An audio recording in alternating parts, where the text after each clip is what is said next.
Capítulo 3. El Imperio Medio, Renacimiento y Expansión. El polvo de un siglo de caos se había asentado sobre el valle del Nilo.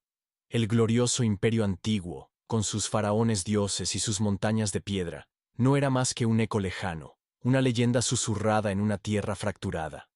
Tras su colapso, Egipto se había sumido en la oscuridad del primer período intermedio, una era de guerra civil, hambruna y desesperación. La autoridad central de Memphis se desvaneció, y los gobernadores provinciales, los nomarcas, se erigieron como reyesuelos en sus propios feudos.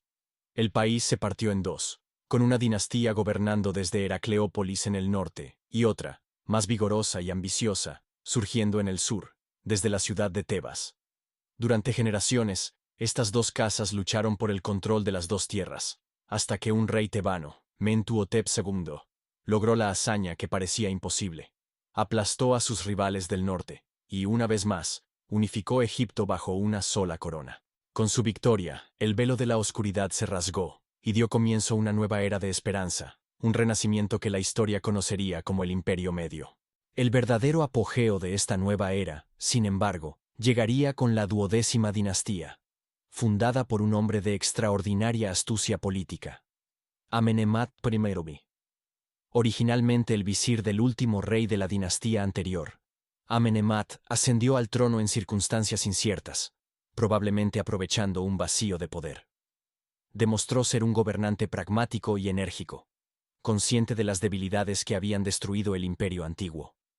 Para romper con el poder regional de Tebas y controlar mejor el país, trasladó la capital a una nueva ciudad fundada por él mismo, It-Ya-Tawi, la que somete a las dos tierras, estratégicamente ubicada al sur de Memphis. Desde allí, inició una serie de profundas reformas para asegurar que el poder nunca más se le escapara de las manos a la corona. Para garantizar una sucesión estable y evitar las crisis que seguían a la muerte de un rey, fue el primero en nombrar a su hijo, Sesostris I, como corregente, gobernando junto a él durante los últimos años de su vida. Fue un acto de previsión que sentó las bases de la dinastía más estable y próspera de la historia de Egipto. Los faraones de la 12ª dinastía aprendieron de los errores del pasado. Sabían que el poder excesivo de los nomarcas había sido la causa principal de la caída del imperio antiguo. Por ello, se embarcaron en una reestructuración completa de la administración del país. Redibujaron las fronteras de las provincias para romper las antiguas lealtades familiares y reemplazaron a las familias nobles hereditarias con gobernadores leales, nombrados directamente por la corona. Fortalecieron el gobierno central, creando una burocracia eficiente de escribas y funcionarios que gestionaban los recursos del reino con una precisión renovada. Además, establecieron por primera vez un ejército permanente, una fuerza profesional leal únicamente al faraón, liberándolo de la dependencia de las levas proporcionadas por los nomarcas. Con el poder firmemente centralizado en It-Ya-Tawi, el faraón volvía a ser el corazón indiscutible de Egipto, y con esta estabilidad interna, la nación pudo volver a mirar más allá de sus fronteras. La mirada de Egipto se dirigió principalmente en dos direcciones, hacia el sur, a la tierra de Nubia, y hacia el este, a la península del Sinaí. Nubia era una tierra rica, una fuente inagotable de oro, maderas exóticas, incienso y soldados mercenarios. El Sinaí, por su parte, albergaba valiosas minas de cobre y turquesa, minerales esenciales para la artesanía y la joyería de la corte real. Los faraones del Imperio Medio no se contentaron con el simple comercio. Buscaron el control directo de estas regiones. Iniciaron una política de expansión agresiva, enviando expediciones mineras y campañas militares para someter a las tribus locales y asegurar el flujo constante de riquezas hacia el tesoro real. Esta expansión no solo tenía un propósito económico, era una declaración de poder, una demostración de que Egipto, tras un siglo de debilidad, volvía a ser una potencia imperial a tener en cuenta. Esta política expansionista fue llevada a su máxima expresión por los poderosos faraones llamados Sesostris. Sesostris I, hijo de Amenemhat, fue un guerrero incansable que dirigió personalmente a sus ejércitos hacia el corazón de Nubia, empujando la frontera sur de Egipto, más allá de la segunda catarata del Nilo. Sin embargo, fue su descendiente, Sesostris III, quien se convertiría en la pesadilla de los nubios. Un rey de aspecto adusto y formidable, inmortalizado en estatuas de un realismo brutal que rompía con el idealismo tradicional, Sesostris III lanzó 4 campañas devastadoras en Nubia. Su objetivo no era solo conquistar, sino dominar por completo. Quemó aldeas, confiscó ganado y estableció una frontera permanente que ningún nubio podía cruzar hacia el norte sin permiso, bajo pena de muerte.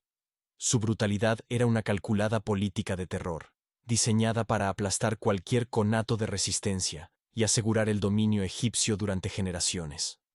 Para consolidar estas conquistas, los faraones del Imperio Medio erigieron una de las redes de fortificaciones más impresionantes del mundo antiguo. A lo largo de la frontera nubia, en puntos estratégicos como Bujen, Mirguisa y Semna, construyeron una cadena de imponentes fortalezas de adobe. No eran simples puestos de avanzada, sino complejas ciudadelas militares, con murallas de hasta 10 metros de altura, fosos secos, bastiones y aspilleras. En su interior albergaban guarniciones permanentes, talleres, graneros y centros administrativos.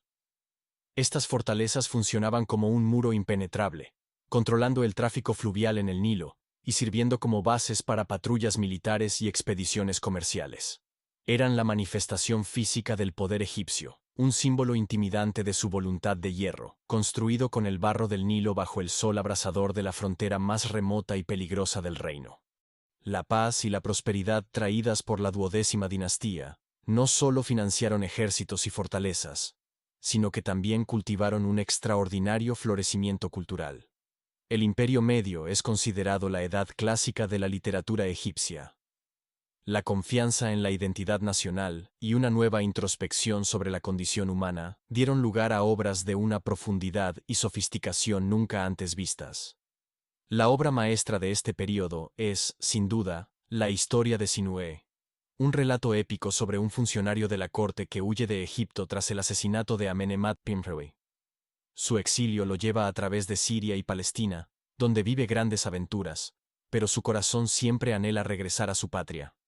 La historia es una poderosa meditación sobre la identidad, la lealtad y la idea de Egipto, como el único lugar civilizado en el mundo.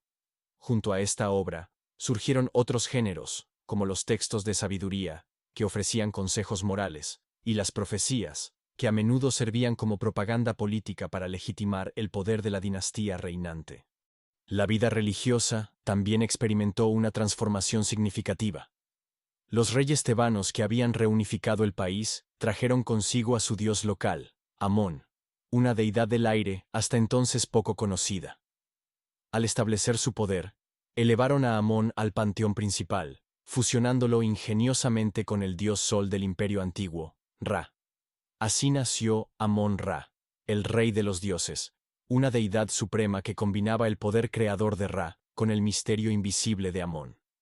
Su principal centro de culto se estableció en el templo de Karnak, en Tebas, que durante el Imperio Medio comenzó su larga y espectacular historia de expansión, convirtiéndose con el tiempo en el complejo religioso más grande del mundo.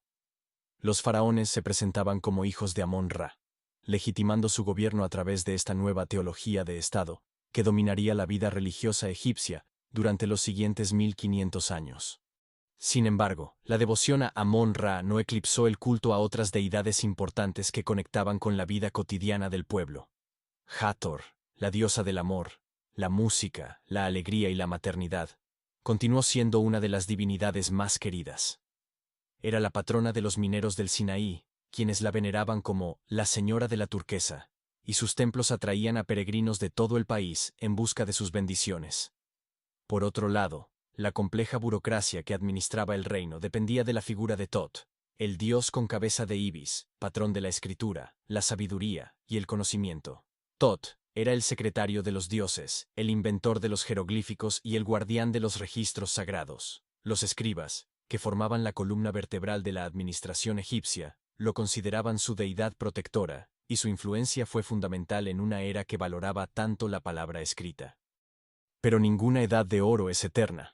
La poderosa 12ª dinastía, que había guiado a Egipto a través de 2 siglos de estabilidad y esplendor, llegó a su fin de manera silenciosa. La última gobernante de la línea familiar fue una mujer, la reina Sobekneferu.